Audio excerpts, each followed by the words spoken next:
Tonight on Nation to Nation, inmates are complaining about conditions inside Canada's prisons. Saskatchewan Penitentiary in particular, according to this advocate. I hear the same thing all the time. No masks be worn, no gloves. Saskatchewan Penitentiary is one of the worst. Meanwhile, the number of confirmed COVID-19 cases on reserve is considered low compared to the rest of Canada. This public servant says it's because First Nations were quick to act. But also it is an indication that communities have been very proactive in ensuring that they've reduced any non-essential traffic in or out of their communities. I'm Todd Lamoran, and welcome to Nation. We keep hearing about the need to isolate and practice social distancing even when outside, whether it's shopping or going for a walk around the block. But what do you do if you're confined, like in a prison?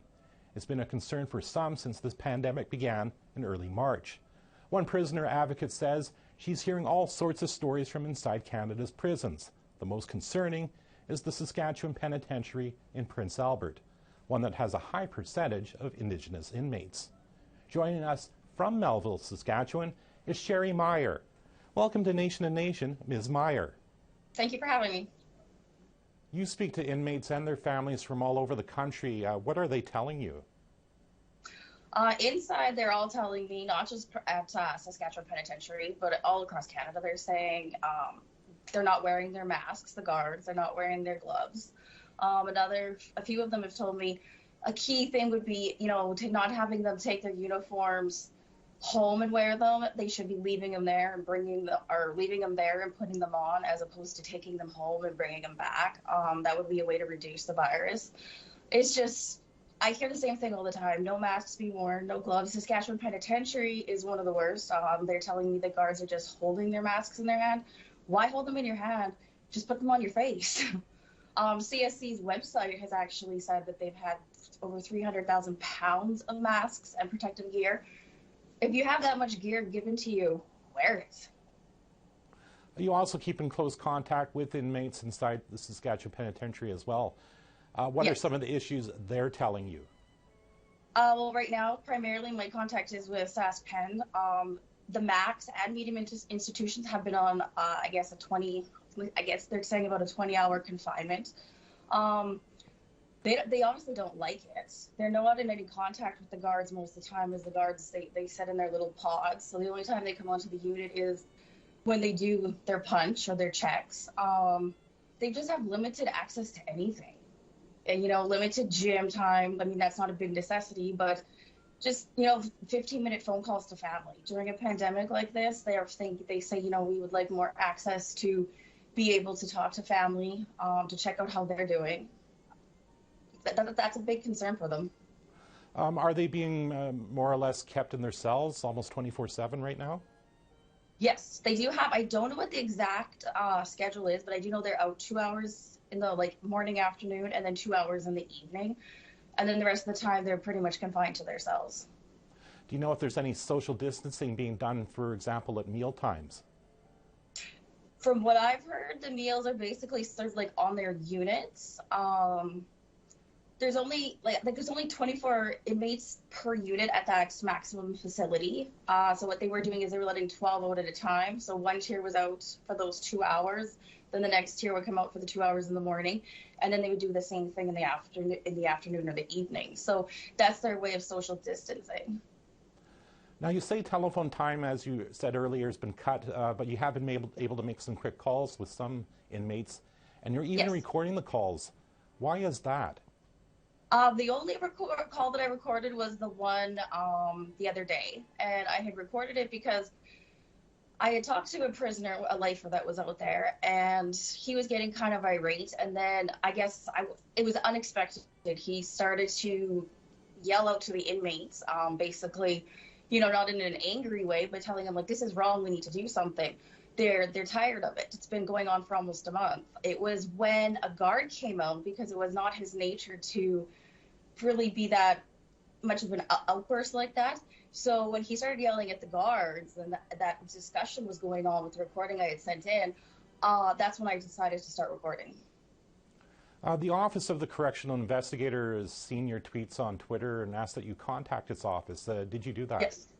I did. I sent them an email that would have been on Monday, and they replied back to me on Tuesday morning telling me that they were sending it to whoever the lady was that oversees Sask Pen, I guess. And that's all the information you've had so far? So far, yes, yeah. I'm not anticipating it to go any really farther. I'm not anticipating it to be a big matter that's going to be dealt with quickly, but I don't think that they know what was going on at Sask Pen anyway. I mean, most people weren't aware that it's been a 20-hour confinement for almost a month over there. As we've alluded to earlier, you're quite upfront about these issues on social media.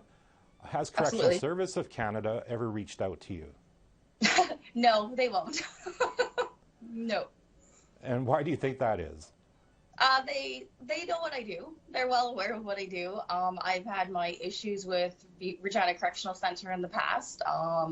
They've never reached out to me. They have their own ways of doing things, like blocking my visits. So, yeah, I mean, I still have been able to visit there, but they will never reach out to me. When you visit, do you have to go through anything special so that you don't bring the virus in there? Well, right now they've canceled all visits. I'm actually trying to go see a prisoner out at Sask Pen right now, but I'm getting the runaround for it. But no, like even provincially, all visits have been canceled in the institutions. I do know that if you're an approved visitor in the federal institutions, you can get a video visit. However, I know people that are approved visitors and they're having problems getting the video visits as well. Why is it so important that prisoners at least get video visitors right now? Just have contact with family, on the outside, especially if they're medium. It's not just max. Medium's been locked up for 20 some hours too for about 3.5 weeks, 3 weeks maybe now. I think you just need that contact with family. It helps them to, rehabilitate. And right now there's no programming. There is no visits. There's nothing. There's no mental health services for them. It's important to stay in touch, and you can't do that in a 15-minute call. Of course, some people I know out there during this, when this issue has come out on social media, have responded and said, well, who cares? They probably deserve what they get. How do you respond to that? I don't think they deserve what they get. I've never once come across a prisoner that I've dealt with that disputes really where they are. They know they have a legal obligations, what some of them say. So they have to do time. The only thing is they want to do it with some dignity. People forget that they still fall under the Canadian Charter of Rights, and they should be able to, do their time without being harassed, beat up, anything like that. And they do need to have contact with family all the time, I think, too. Now, we reached out to Corrections about some of the allegations you've made to the correctional investigator. They haven't responded yet, but what do you think they will have to say, if anything? Oh, I don't even know what to say on that one. Maybe they'll say it's a fake call, it was made up. They're doing everything they possibly can. No, I don't think they are. I guess the big questions are what happens next? With this whole COVID issue, I don't know. I would like to see guys, Trudeau start releasing guys. I mean, I've talked to guys at Sask Pen and Medium that they say, there's guys there that are up for parole in May. There's guys, they could be released. There's quite a few of them. I mean, there's one, I think he's out May 1st. Start releasing some of these guys now. There's no point in keeping them in there with this, pandemic. I believe that was even a suggestion made weeks ago. Yes. I believe Senator Kim Pate may have made that suggestion. I think it was, yeah. So I guess it's quite a surprise that nothing has moved on this. It's actually absolutely a surprise, but I keep hearing, there's a reporter who's talked to, I think his name's Justin Ling. He's talked several times to Trudeau, and all Trudeau ever says is, we're working very closely with Corrections Canada to protect the inmates and staff. I don't see that. I mean, this has been going on for how long? And I know that they have not released one federal prisoner yet. The provincial system's doing quite well, not so much in Saskatchewan, but elsewhere they've released quite a few prisoners, and I don't know why in the federal system we can't do the same thing. Well, Ms. Maier, I want to thank you for speaking to me and giving your perspective on all this. Yeah, no problem. Thank you. After the break, our weekly COVID-19 briefing from Indigenous Services Canada. Welcome back. And right now it's time for our regular weekly briefing from the federal government on the COVID-19 pandemic. I'm joined now by Valerie Gideon, Senior Assistant Deputy Minister for the First Nations and Inuit Health Branch, and Dr. Tom Wong, who is the Chief Medical Officer for Public Health at Indigenous Services Canada. Welcome to Nation to Nation, Ms. Gideon and Dr. Wong. Thank you. I want to follow up with something we talked about last week. That's when we spoke about the Fort Hope First Nation fighting the virus. Chief Yesno there has been quite vocal about the lack of help. So how have his concerns been met in this past week? There have been several conversations with him over the long weekend. We also wrote a detailed account to him of all the steps that were taken with respect to the contact tracing following the initial individual that had tested positive for COVID-19. We also included in that detailed account the list of all of the supplies and equipment that are available in the community, as well as additional nursing capacity that has been deployed to help support the community as well. We ensured that that detailed account was also shared with the Grand Chief of Anishinaabe Nation and also Regional Chief Archibald, and of course ensured with respect to Chief Yesno that the conversation would continue and that we would provide daily sit-rep reports around what is happening specifically in the community. Does that mean that that's so far it's still just one isolated case in that community? I'm not sure if Dr. Wong has heard anything, but as of 9 o'clock this morning, we had not heard of any other tested positive case, but I'm just going to double check with Tom. Yes, that's indeed the case thus far. I want to turn now to Saskatchewan. Of course, they're going to go through their spring thaw very shortly. They requested military help to move to higher ground. What's happened with that? Are people going to be safe there? So our colleagues at Regional Operations have been having regular discussions, including with the provincial government and the community. By the account that I received this morning, the conversations are going well, the planning is going well, and there are many strategies and mitigation measures in place to ensure the safety of the community, both with respect to the possible risk of flooding, but also with respect to protecting community members from being exposed to COVID-19. Does that mean they're going to be moved to higher ground, or as the Northern Ontario Municipalities Association has suggested, setting up portable housing in provincial parks? I think at the moment all options are continuing to be explored, and of course it's important to ensure that the community will support the strategy going forward. So I think from my understanding those discussions are still continuing. Do you know, is there a time frame? Do we have a drop dead day when something has to be decided? I don't have that information. Moving on to, I want to talk about the $305 million that was earmarked a couple of weeks ago now. As of today, how much of that has been spent? Do we know that figure? Well, communities are spending the money on the basis of the letters that they received a few weeks ago confirming the amount of resources that they were to receive. So we don't receive from communities, you know, a daily or a weekly count of their own spending. This is their money. It is to be used flexibly by them to address their needs. So we're not tracking the community level spending. It is something that we will eventually receive at the end of the fiscal year. And really, we would be notified if communities needed additional resources. We are receiving those requests from communities specifically relating to enhanced public health measures and capacity, or any orders that they require with respect to personal protective equipment and supplies. Speaking of personal protective equipment and supplies, I suppose how much has been sent to Indigenous communities to date? Oh, we've had over 400 orders shipped. I'll turn to Dr. Wong for the figure from this morning. Yeah, you know, as of yesterday, there's been now over 500 orders being shipped or delivered. And we are very glad that we can support all First Nations communities whenever they need the supplies. Okay. When you're talking about an order, what's exactly is in one order, for example? That varies, depends on the request.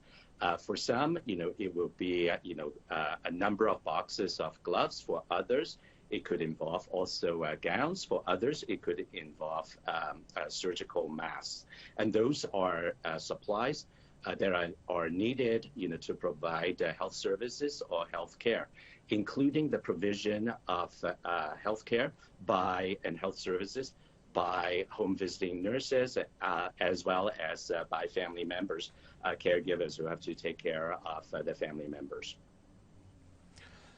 How is this material ending up there? Is it still up to the provinces on how or where to distribute it?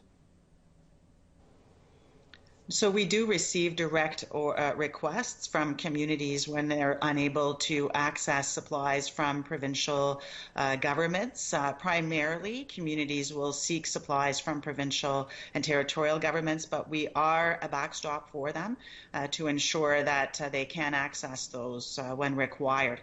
And so we are able to put those orders together through a warehouse that we use, and then primarily use Canada Post and their partners in order to ship the orders directly to communities. And is the supply chain, as you've mentioned, still working well? We don't have to do any extra measures to get that material up there? It's working. We do have very regular touch base with Canada Post to ensure that if they see any type of delays, that they will also help us to try to address those. But at this point, we are still able to use sort of the regular supply chains. Do we know yet if the lockdowns many First Nations have instituted have had any effect on planking the curve? Absolutely.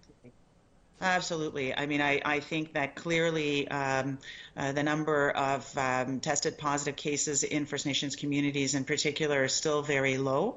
And that is an indication of two things. One is the effectiveness of the broader Canadian approach with respect to public health measures that have been put in place, emphasizing physical distancing and the closure of non-essential services.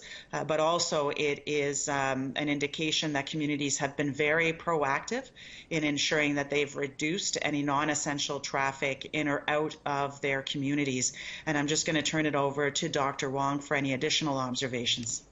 Indeed, Valerie, when you look at the total number of First Nations community test positive cases, as of yesterday, there's been 46 First Nations communities test positive cases reported, from south of the 60.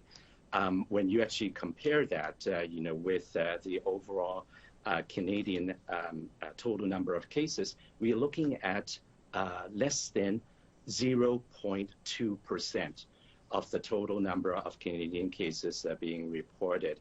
Of course, we don't want to be complacent, and this is very important. But if we look at the statistics, this is a tremendous accomplishment of all of the First Nations communities able to prevent the virus from entering into the community. And if it did enter into the community, try to actually limit the spread of this particular virus throughout the community. So absolutely, to your question. Thank you. Dr. Wong, do you think you're still getting an accurate picture of what's happening on reserves when you have to rely on the provinces to get you the information? Our medical officers who work on First Nations Reserve work very closely with the provincial public health officials. So whenever there is, a positive test case, they work hand in glove with the community as well as the local public health departments from the province, and together they jointly launch contact tracing immediately. And so the information, is very up to date. Thank you. Okay, Dr. Wong and Ms. Gideon, I want to thank you for speaking to me again this week. It's our pleasure. Thank you. Thank you. Another break, and we'll hear what the Standing Committee on Health had to say about COVID-19 and Canada's response.